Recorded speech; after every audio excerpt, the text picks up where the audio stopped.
안녕하세요. 이쌤입니다. 중3과학 자극과 반응 6강 4단원 시험 대비 문제 및 풀이 시작하겠습니다. 1번 사람의 눈의 구조입니다. 각 눈의 구조 이름을 나타내시오. A는 각막입니다. B. 수증체, C. 동공, D. 홍채, E. 스모체, F. 유리체, G. 맥락막, H. 공막, I. 맹점, J. 황반, K. 망막, L. 시각신경입니다. 2번 수증체의 두께를 조절하는 것. 수증체가 여기 있고 두께를 조절하는 것은 선모체죠. 이 선모체입니다. 3번 동공 크기를 조절하는 것. 동공 크기를 조절하는 것은 이 양쪽에 있는 홍채입니다. 홍채는 동공의 크기를 조절합니다. D. 홍채. 검은색 색소가 들어있어 눈속을 어둡게 하는 곳. G죠. G는 맥락막입니다. G. 맥락막. 2번 주변의 밝기에 따라 눈에서 홍채와 동공의 변화를 나타낸 것이다. 가를 보면 동공의 크기가 작습니다. 홍채는 면적이 넓습니다. 나는 동공이 넓습니다. 홍채는 좁아졌습니다. 좁아졌다는 것은 수축했다는 것이고 홍채가 넓어졌다는 것은 이완했다는 것입니다. 동공은 여기 축소됐다는 것이고 이 동공은 확대되었다. 그래서 확대가 되면 빛이 많이 들어오겠죠. 빛이 들어오는 통로니까. 가는 통로가 좁습니다. 빛의 양이 감소하겠습니다. 1번 주변의 밝기가 어두울 때. 밝기가 어두울 때는 우리가 극장에 갔을 때 이럴 때 빛을 많이 받아들여야 되죠. 너무 어둡기 때문에. 그래서 동공이 확대되어야 되는 곳이거든요. 그러니까 나가 되겠습니다. 2번 이때 홍채와 동공은 어떻게 변하는가? 홍채는 수축했습니다. 수축을 해서 면적이 감소했죠.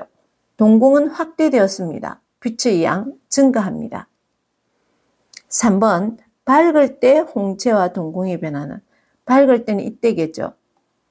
홍채는 이완되어서 면적이 증가했습니다. 동공은 축소되었죠. 빛의 양이 감소하겠습니다. 홍채는 이완해서 면적이 증가하고 그리고 동공은 축소되어서 빛의 양이 감소한다. 3번 물체와 눈 사이 거리에 따라서 수증체의 두께 변화를 나타낸 것이다. A는 무엇일까요? A는 여기 이완하고 수축하는 것인데 여기 붙어 있는 곳이죠. 붙어 있는 근육입니다. 지금 이곳은 수증체가 얇아졌습니다. 수증체가 얇아졌기 때문에 이 부위는 먼 곳을 볼 때 이건 수증체가 두꺼워졌죠. 두꺼워진 것은 가까운 곳을 볼 때 빛이 들어와서 굴절이 많이 꺾여야 망막에 바로 비치겠죠. 먼 곳을 볼 때는 물체가 좀 더 뒤쪽에 가서 맺혀야 되죠. 먼저 A는 무엇일까요? 선모체입니다. 이 선모체가 이완한다는 것은 이 방향으로 이완하는 거죠. 수증체의 변화 B를 쓰시오. B는 얇아진다. 선모체가 이완해서 수증체가 얇아지면 먼 곳을 볼 때 우리 눈의 변화입니다. 나는 수증체의 변화 C를 쓰라고 했는데 수증체가 두꺼워졌어요. 수증체가 두꺼워지고 여기 있는 선모체가 수축했습니다. 선모체 수축하는 방향은 이쪽이죠. 이 두께가 두꺼워졌던 겁니다. 수증체 C의 변화 두꺼워진다. 그리고 선모체는 수축한다. 4. 가까운 곳을 볼 때의 눈의 구조는 나가 되겠죠. 가는 먼 곳을 볼 때, 나는 가까운 곳을 볼 때. 4번 사람의 귀의 구조입니다. 각 귀의 구조를 봅시다. 여기 귓바퀴가 있고요. 그리고 웨이도를 통해서 소리를 받아들입니다. 소리를 제일 먼저 받아서 진동하는 곳이 있죠. 그리고 다시 증폭을 해줍니다. 소리 자극에 반응하는 청각세포가 있는 곳, 그리고 청각신경을 통해서 대뇌로 전달합니다. 귀의 특징은 청각만 있는 것이 아니라 평형감각도 있죠. 평형감각은 B는 회전감각, C는 기울기감각, 신경이죠. 평형감각은 소뇌로 전달하죠. 우리 감각기관은 모두 대뇌로 전달했는데 평형감각은 소뇌, 중심을 잡고 회전하는 상태를 인식하고 하는 것이기 때문에 운동하고 상관이 있죠. 그래서 소뇌로 전달합니다. 귀의 구조를 이름을 나타내 봅시다. A는 귓속뼈, 증폭한 소리의 진동이 여기 고막에서 받아들인 게 작기 때문에 좀 더 증폭을 합니다. B는 회전감각을 담당하는 방구리관, C는 전정기관, 기울기감각을 담당하고 D는 평형감각신경입니다. E는 청각신경이고 F는 달팽이관이고 G는 귀인두관, H는 고막입니다. 청각은 귓바퀴 웨이도를 통해서 들어온 이 소리 자극을 고막이 진동을 하면 귓속뼈가 증폭을 해서 달팽이관에 있는 청각세포가 소리 자극을 받아들입니다. 청각신경을 통해서 대뇌로 전달합니다. 평형감각은 회전감각을 방구리관이, 기울기감각을 전정기관이 받아들이면 평형감각신경이 소뇌로 전달합니다. 2번, 소리 자극을 받아들이는 청각세포가 분포하는 곳은 달팽이관입니다. 그래서 F 달팽이관. 3번, 몸이 회전하는 자극을 받아들이는 곳, 방구리관이죠. 그래서 B 방구리관. 4번, 고막 안쪽과 바깥쪽에 압력을 갖게 조절하는 곳은 여기 귀인두관입니다. G 귀인두관. 비행기를 타고 올라갈 때 갑자기 귀가 멍해지는 것은 미처 귀인두관이 조절이 안 된 것이죠. 그래서 조금 있으면 괜찮아지겠죠. 근데 입을 크게 벌리면 빨리 조정이 될 것입니다. 고막 안쪽 바깥쪽 압력을 갖게 조절하는 것 G 귀인두관. 5번, 사람의 귀의 구조 일부입니다. 몸의 기울어짐을 감각하는 것. E 전정기관입니다. 이걸 B의 평형감각신경이 받아들여서 소뇌로 전달하죠. 요거는 회전감각 담당하는 반고리관. 이것은 청각을 담당하는 청각세포가 분포하는 달팽이관입니다. 이건 청각신경이 대뇌로 전달하죠. 그래서 귀는 청각과 평형감각 두 개를 담당한다. 6번, 소리를 듣는 과정에 빈칸을 채워봅시다.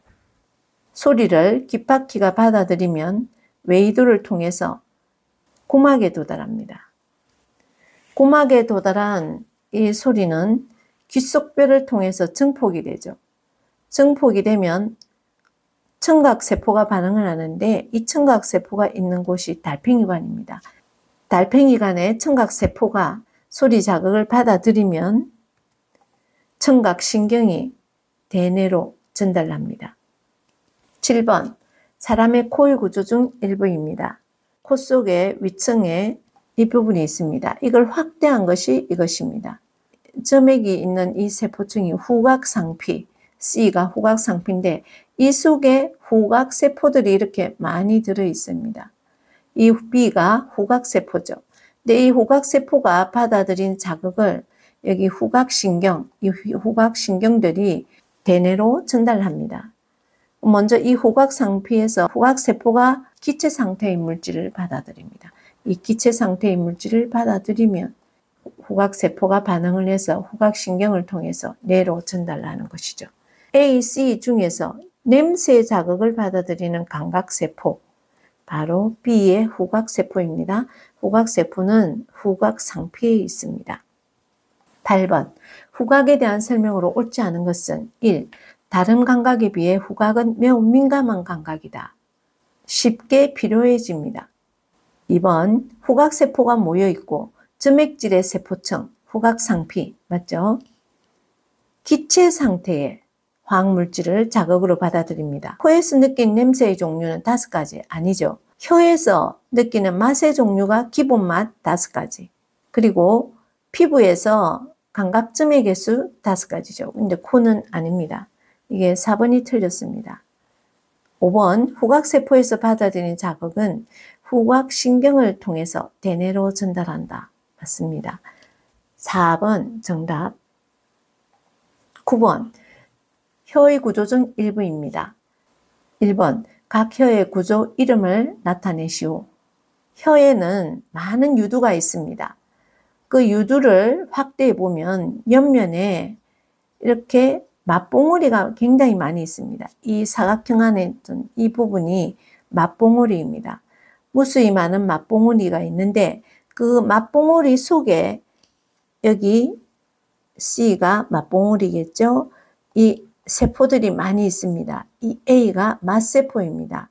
맛세포에서 맛의 자극을 받아들이면 B라는 이 신경, 미각신경이 대뇌로 전달합니다. 각 혀의 구조 이름을 나타내 봅시다. A는 맛세포, B는 미각신경, C는 맛봉우리. 유두의 옆면에 많이 있습니다. 맛봉우리입니다. C에 모여있는 A는 맛세포죠.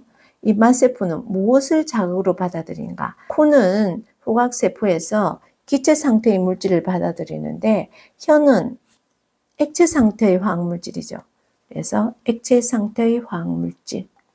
10번 피부의 구조와 감각점의 분포입니다. 1번 온몸에 분포하는 피부에서 자극을 받아들이는 부위, 감각점이죠. 이 감각점이 지금 5가지가 나와 있습니다. 온점, 촉점, 압점, 냉점. 그리고 이 A는 통점입니다. 2번 A의 평균 분포 밀도가 가장 높습니다. A의 이름은 통점이죠.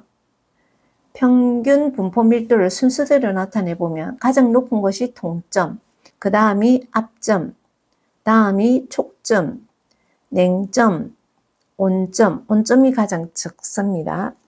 이 순서 정도 기억하지 위치 하나하나를 이것이 무엇인지 꼭 기억할 필요는 없습니다. 근데 제일 피부 바깥층에 있는 통점 정도만 기억하면 되겠습니다. 3번 매운맛을 느끼는 곳은 통점이죠. 4번 떫은 맛을 느끼는 곳은 압점입니다. 매운맛, 떫은 맛이 혀에서 느끼는 것이 아니라 피부 감각에서 느낍니다. 매운맛을 느끼는 곳은 통점 A고요. 떫은 맛을 느끼는 곳은 압점입니다. 11번 신경계를 이루는 신경세포인 뉴런의 구조이다. 1. 획과 세포질에서 여러가지 생명활동이 일어나는 것은 A. 신경세포체입니다. 2. 다른 뉴런이나 감각기관에서 전달된 자극을 받아들이는 것은 신경세포체 옆에 많은 가지가 있습니다. 이것이겠죠. B. 가지돌기입니다. 가지돌기는 신경세포체에서 나온 짧은 돌기로 여러 개가 있죠. 3. 다른 뉴런이나 기관으로 자극을 전달하는 것은 신경세포체에서 나온 긴 돌기가 하나, 이것이 C입니다. 그래서 이 C는 축삭돌기입니다. 4. 자극의 전달 방향은 가지돌기 이 B가 자극을 받아들이면 A를 통해서 C가 전달하겠죠. 그래서 자극의 전달 방향은 이 방향이 되겠습니다. 가지돌기 B, A 신경세포체, C 축삭돌기 되겠습니다. 12번 세 종류의 뉴런이 연결된 모습이다. 감각뉴런은 축삭돌기에 신경세포체가 나와 있는 것이 감각뉴런입니다. 이 운동뉴런에는 아무것도 없죠. 그래서 이렇게 구별되는데 감각뉴런은 A입니다. ABC의 이름은 A는 감각뉴런, B는 연합뉴런, C는 운동뉴런입니다. 3. 자극을 분석하여 적절한 명령을 내리는 뉴런, B. 연합뉴런입니다. 자극의 전달 경로는 감각연합 운동순이죠. A, B, C 이 방향으로 자극이 전달되겠습니다. 13. 사람의 뇌의 구조에서 아래 기능을 담당하는 중추신경계를 AF 중에서 고르시오. 1. 기억 판단 등 정신활동을 담당한다. A. 대뇌입니다. B. 무릎 반사 척수죠. 척수는 뒤에 있습니다. 3. 심장박동, 호흡운동 등을 조절한다. 2. 연수죠. 4. 안구운동, 동공 크기 조절하는 것은 F. 중간뇌입니다. 5. 근육운동 조절과 몸의 균형을 유지한다. C. 소뇌겠죠. 6. 체온, 혈당량 등 몸속 상태를 일정하게 유지하도록 조절한다. B. 간뇌가 되겠습니다. 7번 AF 이름을 쓰시오. A. 대뇌, B. 간뇌, C. 소뇌, D. 척수, E. 연수, F. 중간뇌 되겠습니다. 14. 아래의 말초신경계에 대한 설명 중 옳지 않은 것을 고르시오. 1. 부교감 신경은 심장박동을 억제한다. 맞습니다. 감각신경과 운동신경으로 구성된다. 말초신경계는 감각신경계가 운동신경으로 구성되죠. 자율신경은 대뇌의 직접적인 명령 없이 내장기관의 운동을 조절한다. 맞습니다. 척수는 말초신경계에 속한다. 이거 아니죠. 중추신경계에 속합니다. 대뇌가 관여하지 않고 자신의 의식과 관계없이 일어나는 무의식적인 반응, 무조건 반사죠. 여기까지 맞는데 반사의 중추가 속해 있다. 이 중추는 말초신경계에 속해 있는 것이 아니라 연수, 척수, 중간뇌 이런 것들은 중추신경계죠. 그래서 이게 틀렸습니다. 요건 정답은 4, 5. 15번 아래 반응에 중추를 쓰시오. 주전자의 물을 원하는 만큼 컵에 따른다. 대뇌죠. 무릎 반사 척수, 동공 반사 중간뇌, 재채기 딸꾹질, 침분비 연수, 압증에 찔려 재빨리 손가락을 뗄 때 척수, 뜨거운 주전자에 닿았을 때 척수. 16번 무릎뼈 바로 아래를 고무망치로 가볍게 쳤을 때 무릎 반사죠. 무릎 반사는 피부에서 자극을 받아들인 것을 감각신경을 통해서 척수로 가죠. 척수에 있는 이 부분이 연합뉴런이죠. 이건 무조건 반사이기 때문에 척수에서 바로 판단해서 B, 운동신경으로 반응을 하도록 합니다. 그래서 반응 경로가 짧습니다. 피부에서 A, 감각신경을 통해서 F, 연합뉴런을 통해서 B, 운동신경으로 해서 근육이 반응합니다.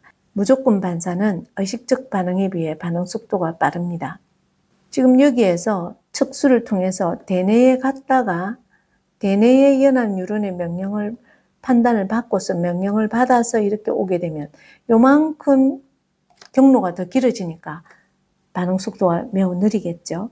그래서 이렇게 위급한 상황에서는 생명보호를 위해서 무조건 반사를 합니다. 이는 척수가 담당합니다. 17번 호르몬과 신경계를 비교한 것이다. 1. 신호전달 속도. 호르몬은 느립니다. 신경계는 빠릅니다. 화학물질로 전달되니까 그렇죠. 호르몬은 화학물질입니다. 작용 범위는 넓은데 신경계는 좁습니다. 효과의 지속성, 호르몬은 긴데 신경계는 짧습니다. 여기 신호전달 매체가 호르몬은 혈액인데 신경계는 뉴런이죠. 특징을 보면 뉴런은 한 방향으로만 신호가 전달됩니다. 호르몬은 표적기관에만 작용하죠. 표적기관에만 작용한다는 이거 아주 중요한 거죠. 18번 사람의 뇌분비샘을 나타낸 것이다. A는 뇌하수체, B는 갑상샘, C는 콩팥 위에 2개 있는 것입니다. 이 C는 부신, 소화기관 D는 이자, E는 여성의 생식기관 난소, F는 남성의 생식기관 정소입니다. BD에서 분비되는 호르몬, B에서 갑상샘에서는 티록신이죠. 부신에서 분비되는 것은 아드레날린, 이자에서 분비되는 거 인슐린, 글루카곤 2개가 있습니다. EF에서 E는 여성 생식기관, E는 에스트로겐, 남성 F에서는 테스토스테론입니다. 19번 뇌분비샘 이자에서 분비되는 호르몬의 작용을 나타낸 것이다. 이자는 두 개의 호르몬을 냅니다. 하나는 혈당량을 증가시키고 하나는 감소시키죠. 그렇게 해서 정상 혈당량을 갖게 되는데 1. AB에 의해서 혈당량이 조절된다. AB의 이름. A는 혈당량 증가시키는 거, 글루카곤이죠. B는 인슐린입니다. 이게 당뇨병일 때 혈당량이 너무 높으니까 감소시켜야 되죠. B. 인슐린입니다. 2. 식사 후 분비량이 증가하는 호르몬. 식후 혈당량이 증가하니까 감소시켜야 되죠. 그래서 B입니다. B는 인슐린이죠. 혈당량을 감소시킨다. 20. 호르몬 분비 이상으로 나타나는 질병. 보기에 소인증, 대인증 이렇게 있습니다. 1번 티록신 결핍일 때 갑상샘 기능 저하증입니다. 2. 성장기에 생장호르몬 결핍일 때 소인증이 나타납니다. 3번 티록신 과다 분비일 때는 갑상샘 기능 항진증, 성장기 이후에 생장호르몬 과다 분비면 말단 비대증. 5. 인슐린 결핍일 때 당뇨병. 21번 이자에서 분비되어 혈당량 조절에 관여하는 호르몬 두 가지는 인슐린과 글루카곤이죠. 22번 빈칸을 채워봅시다. A. 혈당량이 높을 때 이자에서 호르몬 인슐린이 분비되어 간에서 포도당을 글리코젠으로 합성해서 저장하고 세포에서의 포도당 흡수를 촉진한다. 당이 소변으로도 나오기 때문에 포도당을 합성하거나 흡수를 해버려야 됩니다. B. 혈당량이 낮을 때 이자에서 호르몬 글루카곤이 분비되어 간에서 글리코젠을 지금 혈당량이 낮기 때문에 포도당으로 분해하여 혈액으로 내보내야 됩니다. 23. 체온 조절 과정입니다. 체온 변화가 일어나서 온도 자극을 일으켰습니다. 체온 조절 중추가 피부 근처의 혈관을 수축시키고 갑상샘이 호르몬을 분비했습니다. 피부 근처 혈관을 수축시켰다는 것은 열 방출을 못하게 막는 거죠. 추울 때 땅구멍이 막 드드드 생기는 때 그때를 말하는 거죠. 그렇게 해서 체온 조절이 된다. 1번 언제 일어나는 과정인가? 혈관이 수축되었다는 것은 추울 때죠. 추울 때 일어나는 과정인데 A는 체온 조절의 중추는 간 내이죠. B에서 분비되는 것은 열 발생을 많이 해야 되니까 뇌하수체에서 명령을 줘서 갑상샘에서 티록신을 분비시킵니다. 4. 이 과정에서 먼저 피부 근처 혈관이 수축된다는 것은 열 방출량이 감소한다는 거죠. 감소시킨다는 것이고 갑상샘에서 티록신이 분비된다는 것은 열 발생량을 증가시키는 것입니다. 여기까지입니다.